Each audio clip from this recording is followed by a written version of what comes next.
Football is a game of dreams, passion, and heartbreak.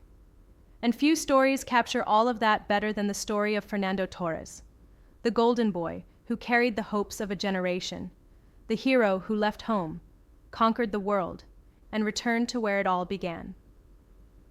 This is the journey of El Niño, the child who became a legend. Unlike many future stars, Torres didn't grow up in luxury. His family was humble, supportive, and grounded.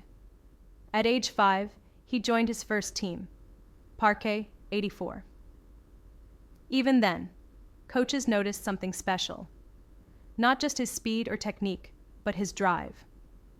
He wanted to win every single time. By the time he was 11, Atlético Madrid scouts had discovered him. It was a dream come true. The boy who grew up watching the red and white stripes was now wearing them. But his early years at Atlético weren't easy. In 2000, when Torres was just 16, Atlético Madrid suffered relegation to the Segunda División. The club was broken, but from those dark days, a young hero emerged. Torres made his debut for the first team at just 17 years old. The fans saw in him something pure, hope. Every goal, every sprint, every moment, he played with the energy of a kid living his dream. And soon, the Calderón had a new chant. Torres, Torres, Torres. At just 19, he became club captain, the youngest in Atlético's history. He wasn't just a player anymore. He was the face of the club. The kid from Fuenlabrada had become El Niño, the kid. In 2007, he made the hardest decision of his life, leaving Atlético Madrid for Liverpool. The transfer broke hearts in Madrid, but it also opened a new chapter, one that would define his career. At Liverpool, Torres exploded. In his very first season, he scored 33 goals, more than any foreign player had ever scored in their debut year for the club. Anfield fell in love with him instantly. The fans sang, "His name is Fernando Torres, Liverpool's number 9." He played with pace, power, and elegance, a striker who could destroy defenses with one run. He wasn't just scoring, he was inspiring. Torres had that rare magic. Every touch of the ball felt like a promise that something beautiful was about to happen. And in those red colors, under the lights of Anfield, El Niño became a global superstar.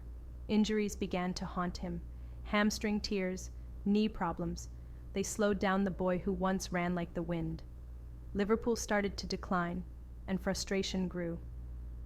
Then, in 2011, came the move that shocked the football world. Fernando Torres joined Chelsea for a British record fee of £50 million. It was meant to be the next big step. Instead, it became one of the toughest chapters of his life. Torres struggled to find his rhythm at Chelsea. The goals didn't come. The confidence, gone. And then came that moment, the night of May 6th, 2012, at Camp Nou. Chelsea were losing to Barcelona in the Champions League semi-final. In the final minutes, Fernando Torres ran alone toward goal, rounded Victor Valdez, and scored. That goal sent Chelsea to the Champions League final. It was redemption. It was the universe reminding him, once a warrior, always a warrior. He later lifted the Champions League trophy, the Europa League, and the FA Cup with Chelsea. And though he was no longer the unstoppable force from Liverpool, he had found peace in resilience. Torres' journey continued to AC Milan, and finally, home.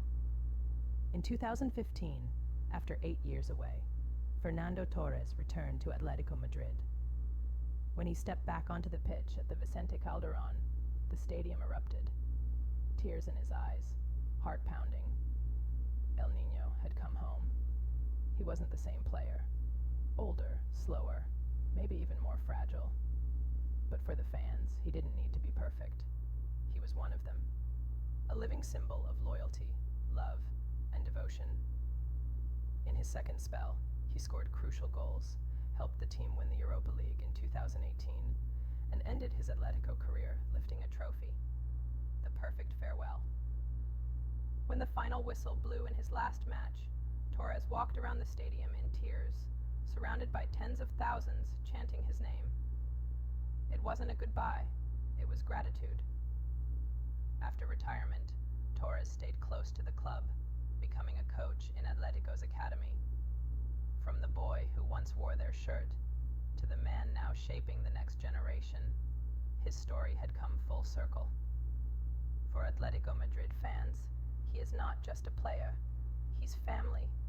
For Liverpool fans, he's the memory of a golden era, and for football fans around the world, he's the reminder that love for the game is stronger than fame, money, or pain. So how should we remember Fernando Torres? As the boy who chased a dream, the man who carried a club on his back, and the legend who always played with his heart. He was El Niño, the child who became a hero, the hero who became a legend. And legends never truly say goodbye. This was the story of Fernando Torres, from Niño to legend. Subscribe for more inspiring football stories.